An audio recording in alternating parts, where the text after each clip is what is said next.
Boker Tov. Today's daf yomi is Bava Metzia, daf Tesvav, Bava Metzia 15. We're going to start on 14b, around 10 lines from the bottom. Today's daf yomi is dedicated for a shmira for Am Yisrael in this eighth tzara, a Yeshua for the Chayalim, and a Hatzalah for the Shvuyim. So the Gemara is discussing in the bottom of 14b. 10 lines from the bottom, the position of Shmuel and the dispute between Rav and Shmuel, that if a person, Shmuel's position is, if a person stole a piece of property, then sold it, and now the robber, the one who was robbed, is coming to collect it from the person who bought it, the Lokeach, that the Lokeach then goes back to the purchaser, goes back to the robber. According to Rav, he can go get back his reimbursement for the money and the improvements he did to the land. Whereas according to Shmuel, he only gets reimbursement for the land, but not for the improvements, because the improvements, if he's paying for the improvements, it could look like it's an interest payment, since he really didn't sell anything because it wasn't his land to sell. So now on the bottom of 14b, Tashma, Ma'achilos Peros Ketzad. So the Bryce is discussing how do you take out money for the consumption of fruit. What's the scenario? And the scenario of the Bryce is Shegazal Sadam Mechavero, somebody stole field from his friend, and then we took away the field. Kishu Gova, when he collects, doesn't say who, Gova Sakar Minachasim Mishubadim, he collects the principal from property that there was a lien on, Uperos Gova Minachasim Menecharim, and he collects the fruits from the free and clear property. And the Gemara's assumption is that the person collecting the fruits is similar to the purchaser collecting the improvements on the property, that it could look like interest. And what's the scenario? And if you want to say it's the robber is going to collect the fruits, well, Gazlan Miman Gavi, the robber, he has no right to collect anything he stole. So it must be that the Bryce scenario is Elav could go in Shegazal Sadam Mechavero, that the robber stole a field, he sold it to somebody else, Vishbicha, he sold it to Reuven, and the field went up in value. And now when Reuven goes to collect the property back, the money he paid, he could get the money for the fruits from the free and clear property. So this is a question on Shmuel.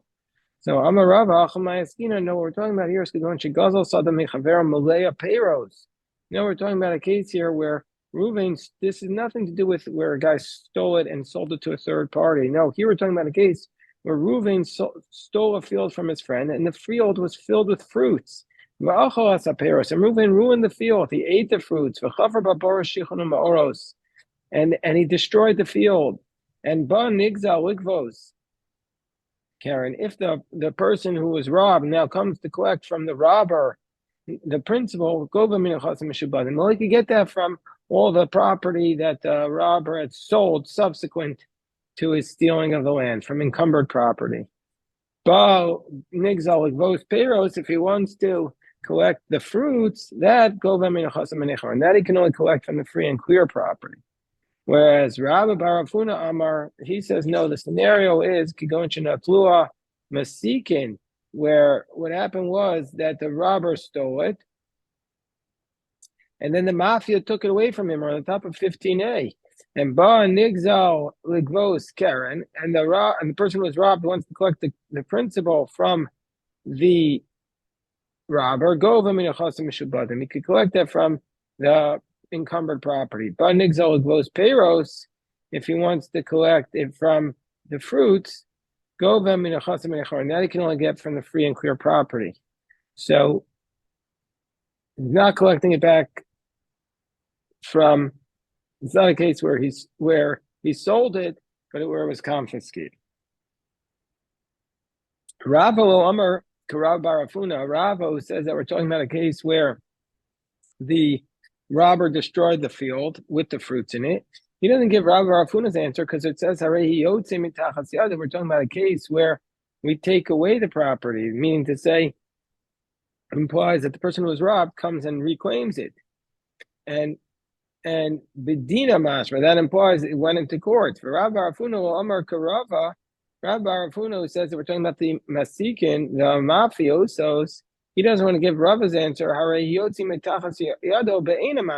it implies that it was taken as is, not missing not that the guy destroyed the field. Rav Ashi gives a third answer. He says, let's start in Ketani.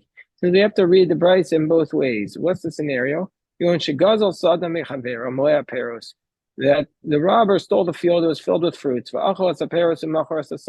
consumed the fruits, and then he did both. He sold the field. Now the purchaser wants to collect the principal. Well, the purchaser wants to collect the principal. He could collect that from the encumbered property of the robber. But Nigzal, the one who was robbed, comes with close peros. He wants to come to collect the fruits. Well, that that he can only collect from the free and clear property of the robber. Bein l'Rabba, bein l'Rava. So the Gemara asks a question, both according to Rava and according to Rabbi Barafuna. This case is you're taking the property from the robber, but why? There was no.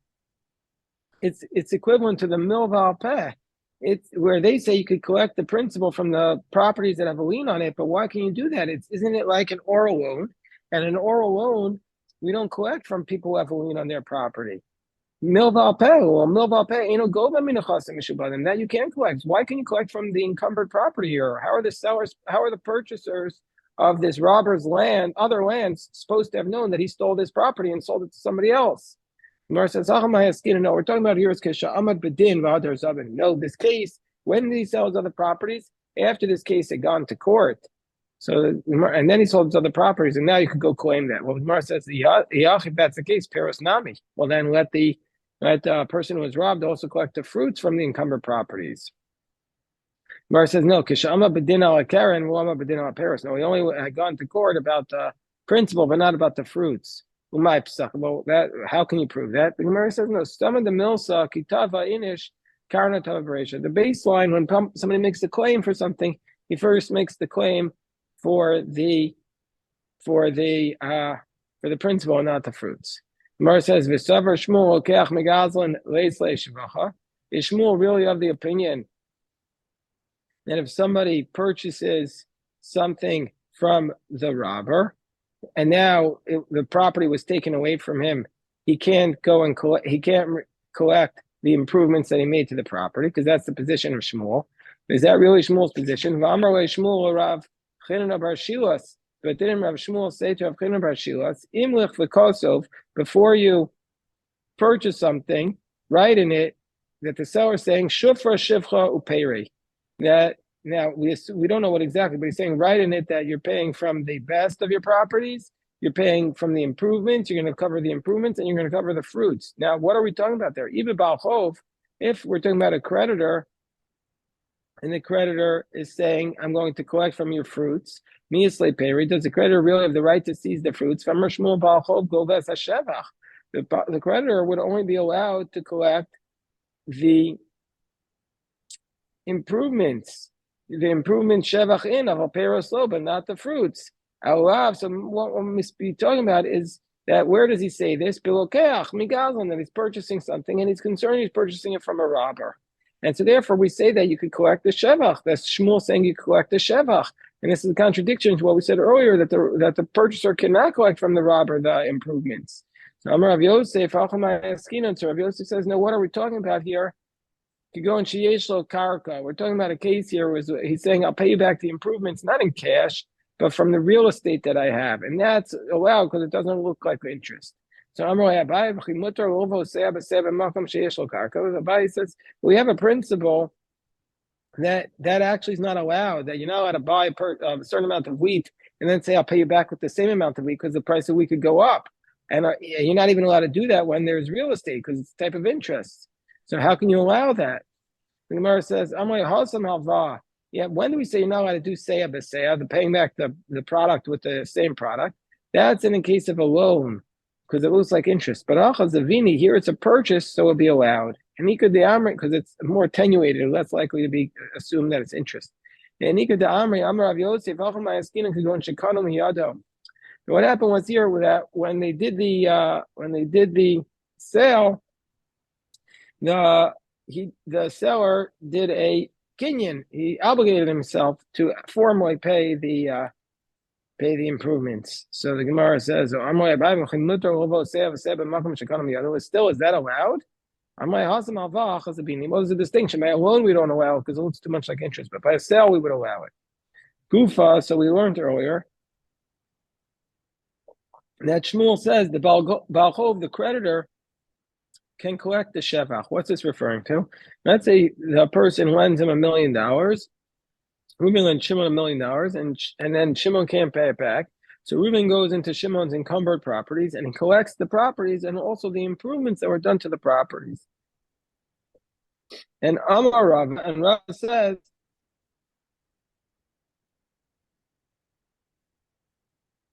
so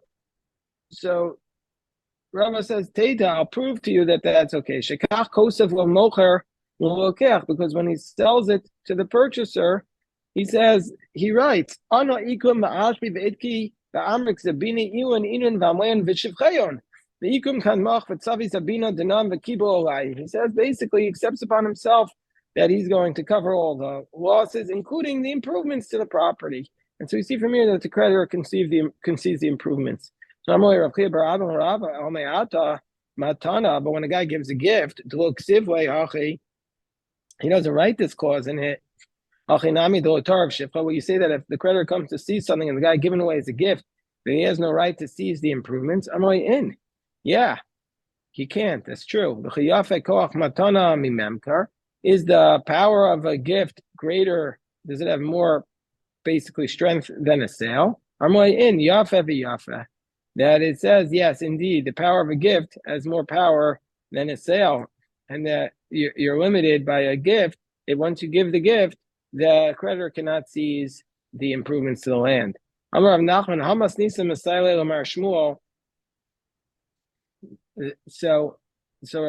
says this. There's a brisa that supports the position of Shmuel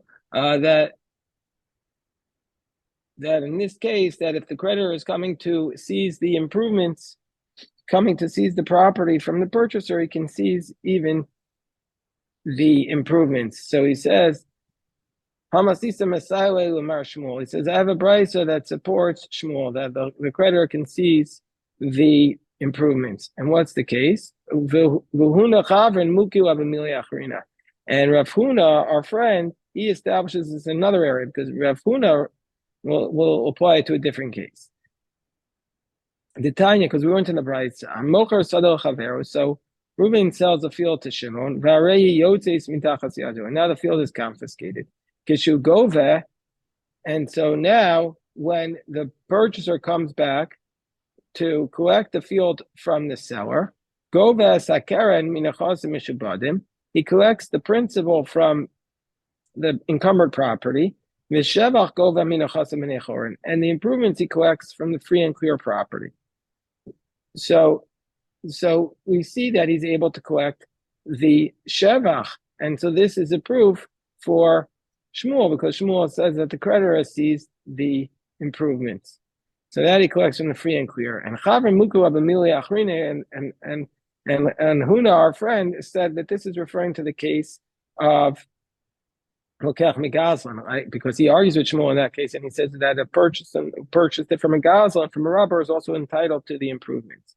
Now the Gemara says, Tanya Idach, another brisa, Mocher Sadel Chavero. So somebody sells a field to his friend, Vishpicha, and now the field goes up in value, Babach over Tarfa, and the creditor comes along and he seizes the field on the improvements. Kishu Gova Imashev. So when the creditor comes and he seizes the field with the improvements, when he collects it, Imashevach, if the improvements was Yoser al Yetzia, if it was more than the expenses that the person spent on the improvements, noto as a shevach mibala karka, the purchaser takes the improvements from the owner of the land. Noto as a shevach mibala karka, so the purchaser is going to take the improvements from the seller because this was and the reason why he's able to do that, that's not part of the encumbered property. And so now the purchaser is basically taking something from him. Vayetzia mibal chov, and he takes the expenses from the creditor because the creditor has to pay back for the improvements. But if the expenses were greater than the improvements, then the purchaser is only able to take the value of the expenses from the he's only able to take the expenses he spent for the improvement from the creditor. So therefore, basically, the creditor has to return to the purchaser the expenses he paid for the improvements of the field, but the creditor is not obligated to pay more than the value of the improvements to the property. So that makes sense. Then the Gemara says, "V'ha Shmuel," and how would Shmuel, the Maimukamwa, how would Shmuel establish this case? If Shmuel is saying that this is a case of where somebody took it from, purchased the field was recovered from the robber, a person purchased it from the robber, kasher reisha, then why is he taking the improvements? There's no money for the improvements. And even Balchov, if we're talking about a creditor, kasher reisha, why then if we're talking about a creditor, kasher reisha viseifa, then it's a problem with both the first clause and the second clause, because it says that the creditor has to pay for the expenses, and according to Shmuel, the creditor is claiming the improvements, and he doesn't have to give anything for it. So who is this price alike? So the Gemara says, okay, so we could go back to the two answers we gave before. It could be where he took it from the robber, and how so? It could go in Sheyesh Lo Karko, or we say he's paying with the real estate for the improvements, or or they did the kinyan, which we said above those are two options. Or else we could say it's a creditor of Volkasha, and we say, and how would we explain it? That one is talking about the improvements that reaches the shoulders, meaning it's ready to be cut off. And so therefore it's like fruits, and therefore the creditor doesn't have the right to collect these fruits without paying for the expenses that went involved, because the creditor doesn't have the right to collect the fruits. And where the fruits do not reach the shoulder, so then it's part of the land, then the creditor doesn't have to pay for the improvements. Gemara says, "What are we talking about? Every single day, Shmuel comes along and he says you're allowed to. Shmuel collects from the creditor to pay for even the property that reaches the shoulders. So how is he able to do that? So the Gemara says, "Lo takasha adamasik beishir ara v'shivcha adamasik be'el kashir ara di'ay v'shivcha misalklei." The Gemara says, "Okay, that's just the practical reality that if he's paid back without going into those fruits, then he has to pay for those fruits." Well, the Gemara says, "But well, the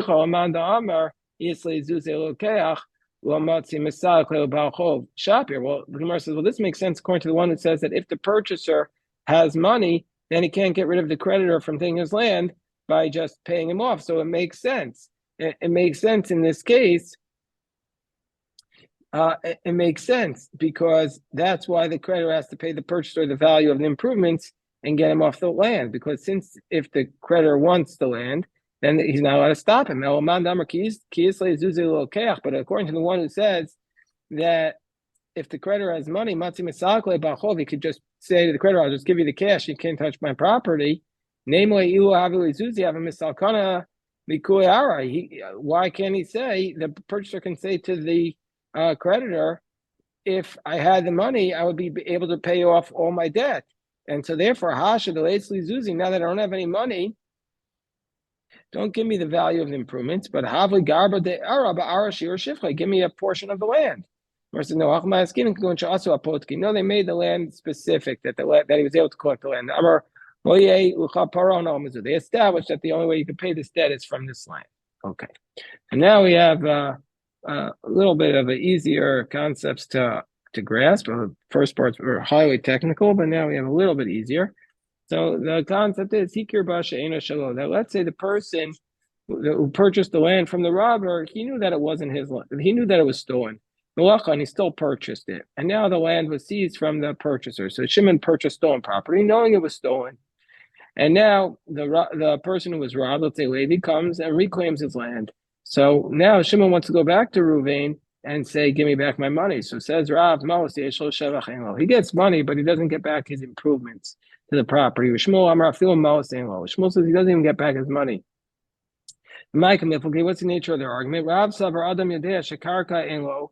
Rav says the position, a person knows that he knew that it wasn't in the land. The Gomer v'nasal Hashem pikadon, and so he gave the money as a deposit to. So Shimon gave the money to Reuben as a deposit, and so therefore now he's entitled back to his money. The name Hashem pikadon. Well, why doesn't he say it's for a deposit? So he said several makabo. He said no, he wouldn't accept the deposit. He wouldn't want to watch my money for me. Shmuel Savar Adam Yodea Shakarka Engo. He knew the land wasn't his. The Gomer v'nasal Hashem matana. So he gave it to him as a gift. Now he doesn't have a right to reclaim the gift. And Mar says, well, why doesn't he say, I'm giving it to you as a gift? So the guy would be too embarrassed to accept the money. Mar says, but why do we have to say that that's the argument between Rav and Shmuel? Here, they already argued in another case. That should have been sufficient. They already argued in another case. So somebody who tries to betroth their sister, Rav says, and if you give your money to your sister to marry her, which obviously you can too, Rav says you get your money back. And Shmuel says, Maos Matana. No, we view the money as a gift. Rav Amar Maos Chazon. Adam Yodea Shein Kedushin Tov Samachot. So, person knows that the money that you can't marry your sister. V'gamar v'nasal Hashem pikadim. So he obviously gave it to her as a deposit. V'nei moel Hashem pikadim. So why wouldn't he say it? Savar lo mekabel minah. He thought she would never have accepted it. Shmuel Amar Maos Matana. And he's giving the money to his sister as a gift because Adam Yodea Shein Kedushin Tov Samachot. So he knows that you can't marry your sister. V'gamar v'nasal Hashem matana. So therefore, he gave it to her as a gift. Gemara says, well, if that's the case, if that's the case, why doesn't she would have been embarrassed. So therefore, we need it in both cases. Why? If we only had the case of the purchaser, somebody purchased a field from the robber, we would say in that case, if we only had the case where the guy purchased the field from the robber, we would say in that case that Rav says that you get your money back. We would say, because there Rav would say you don't give your gifts away to people for nothing. So obviously to a stranger, so obviously a deposit. But maybe in the case of a sister, Rav would say, maybe agree with Shmuel. In the case of the sister, that's where Shmuel says it's a gift. But then maybe in the case of the purchaser from a stranger, maybe he would agree with Rav. So we need both cases. Both according to Rav. He says you're giving the money as a deposit.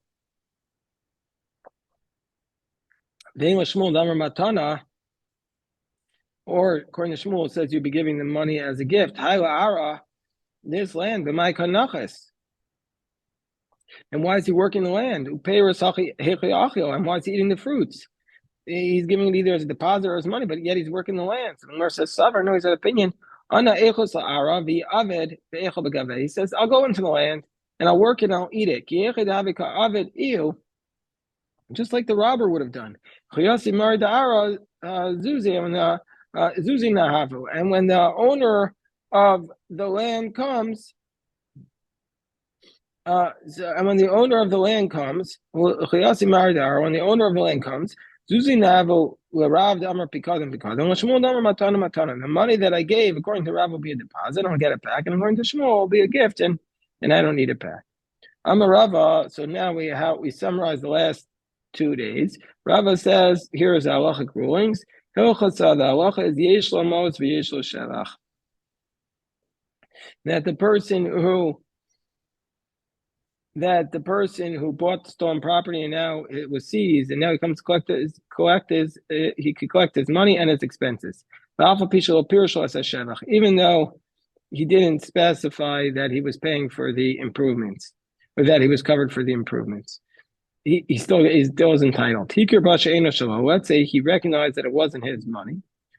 He recognized that the property was stolen, and he still bought it. He's entitled to the money like Rav, but not the improvements. Achrayos, and if you don't put a guarantee in the contract, that's considered a tow sofer. We assume that the guarantee is there, even if it's not written in. It's just a mistake of the scribe. Whether it's a loan or whether it is a sale, we assume that the guarantee is written into the contract.